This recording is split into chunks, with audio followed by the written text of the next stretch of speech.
WrestleMania 38, c'était dans la nuit du samedi 2 et dimanche 3 avril 2022, et je vous propose de découvrir 10 choses que vous ne savez pas ou que vous n'avez pas remarqué lors de ce WrestleMania. Roman Reigns s'est cassé le bras lors de son match face à Brock Lesnar.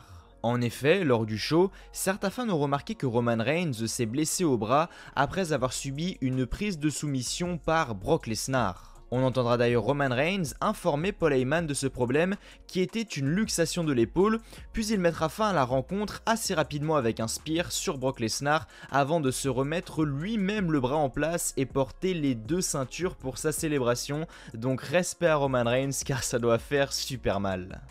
Cody Rhodes a fait son retour à la WWE après 5 ans, 10 mois et 17 jours. Cody Rhodes, on le connaît très bien. Il était à la WWE il y a plusieurs années maintenant avant de s'installer sur le circuit indépendant et de bâtir une énorme carrière, mais ce dernier a fait le choix du cœur, enfin surtout de l'argent, en revenant à la WWE après 5 ans, 10 mois et 17 jours, soit 2147 jours. C'est énorme, car oui, son dernier match à la WWE remontait au 16 mai 2016 face à Zack Ryder, mais bref, c'était un vrai plaisir de le revoir à la WWE. Il a eu une entrée magnifique sur la plus grande scène du monde, la foule lui a réservé une pop de malade, j'en ai encore des frissons vraiment. Bref, tout était parfait, en plus le match face à Seth Rollins c'était génial, donc voilà, comme je l'ai dit, tout était parfait, et ça c'est le Cody Rhodes qu'on connaît et qu'on aime. Seulement 78 453 fans ont assisté à WrestleMania 38 comparé à 101 763 fans pour WrestleMania 32 qui avait pourtant lieu dans la même arène. En effet, cette différence est assez troublante et même moi actuellement je n'ai pas la réponse à la question. Pourquoi y avait-il entre guillemets aussi peu de fans alors qu'en 2016 la WWE avait réussi à accueillir 101 763 fans dans la même arène. Une question qui pour le moment demeure sans réponse car la différence entre ces deux shows était de 23%. Il y avait 23% de personnes en moins pour WrestleMania 38 que pour WrestleMania 32 en 2016. C'est presque la moitié de l'arène. Bref, c'est une anecdote assez conséquente et intrigante. Randy Orton est la première superstar à être apparue à WrestleMania après avoir été champion par équipe, champion de la WWE, champion du monde poids lourd, champion intercontinental et champion des États-Unis. Ah là là, sacré Randy Orton. Année après année, ce dernier ne cesse de battre des records. En effet, lors de cette 38e édition, Randy Orton est la première superstar à être apparue à WrestleMania après avoir été champion par équipe, champion de la WWE, champion du monde poids lourd, champion intercontinental et champion des États-Unis. Aujourd'hui, personne ne fait mieux que lui, donc bravo à Randy Orton qui une nouvelle fois entre dans l'histoire de WrestleMania. Sasha Banks vient de remporter son premier match à WrestleMania au bout de 7 participations.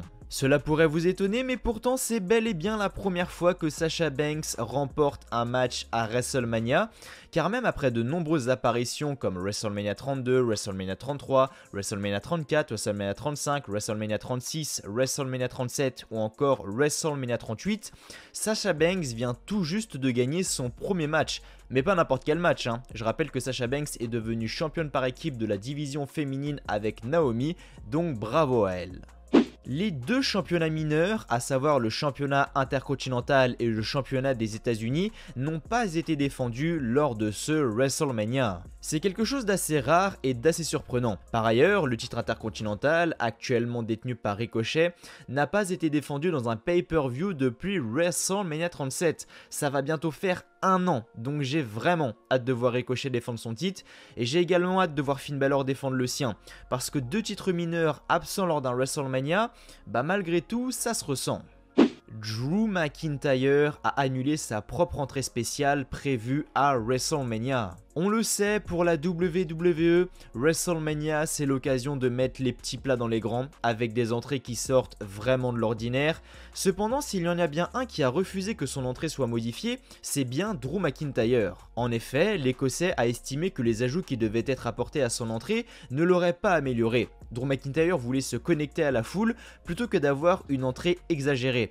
Personnellement, j'aurais bien aimé voir ce que ça donne, surtout que j'adore l'entrée de Drew McIntyre, donc je pense que ça aurait pu donner quelque chose d'extraordinaire, mais bon, c'est son choix et il faut le respecter.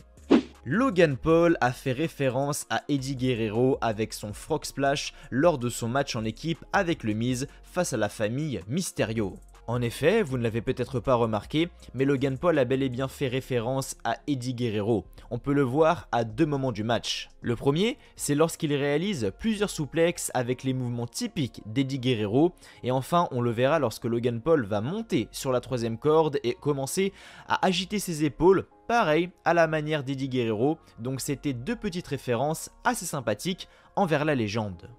Drew McIntyre s'est relevé du End of Days d'Happy Corbin alors que ce n'était jamais arrivé. On le connaît tous désormais. Le End of Days, ce finisher très spécial utilisé par Happy Corbin.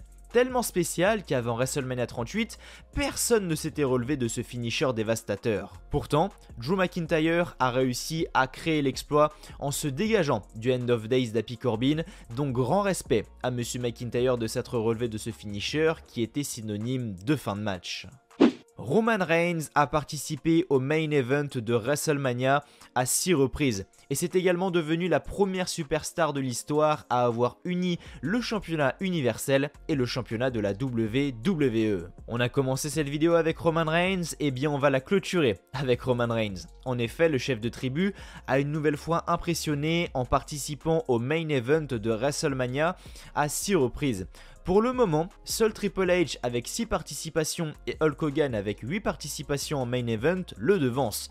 De plus, il est la première superstar de l'histoire à avoir uni les 2 titres majeurs, à savoir le championnat universel et le championnat de la WWE, donc c'est quand même quelque chose d'assez exceptionnel et on aura la chance de le voir en action à Paris le 30 avril prochain, donc il ne faudra pas rater ça. Et voilà les amis, c'était tout pour ces 10 choses que vous ne savez pas ou que vous n'avez pas remarqué lors de ce WrestleMania 38 que j'ai beaucoup apprécié personnellement. J'espère comme toujours que la vidéo vous a plu. Moi comme d'habitude, malgré mon absence, c'était un énorme plaisir de la réaliser.